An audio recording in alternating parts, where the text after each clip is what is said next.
আইনশৃঙ্খলা পরিস্থিতি কেউ অস্থিতিশীল করার চেষ্টা করলে ব্যবস্থা নেয়ার নির্দেশ দিয়েছেন প্রধান উপদেষ্টা। আইনশৃঙ্খলা পরিস্থিতি স্বাভাবিক করতে শেখ পরিবার ও আওয়ামী লীগ নেতাদের বাড়িতে হামলা বন্ধের আহ্বান জানান তিনি। শুক্রবার এক সংবাদ বিজ্ঞপ্তিতে প্রধান উপদেষ্টা বলেন, আইনের প্রতি অবহেলা নাগরিকদের জীবন ও সম্পদ বিপন্ন করতে পারে। দেশের নিরাপত্তা ও স্থিতিশীলতা রক্ষায় সকল ধরনের হামলা বন্ধ করতে হবে।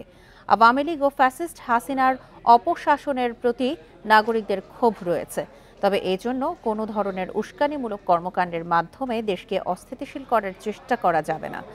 অন্যথায় আইনশৃঙ্খলা বাহিনী অবিলম্বে বিশৃঙ্খলা ও নৈরাজ্য সৃষ্টির জন্য যে কোনো ব্যক্তির বিরুদ্ধে কঠোর ব্যবস্থা নেবে। ফ্যাসিস্টদের ফিরে আসার সুযোগ নেই উল্লেখ করে বলা হয়, মানবতাবিরোধী অপরাধের জন্য তাদের বিচার প্রক্রিয়াধীন। আইনশৃঙ্খলার যে কোনো অবনতি বিশ্বকে ভুল বার্তা দিতে পারে।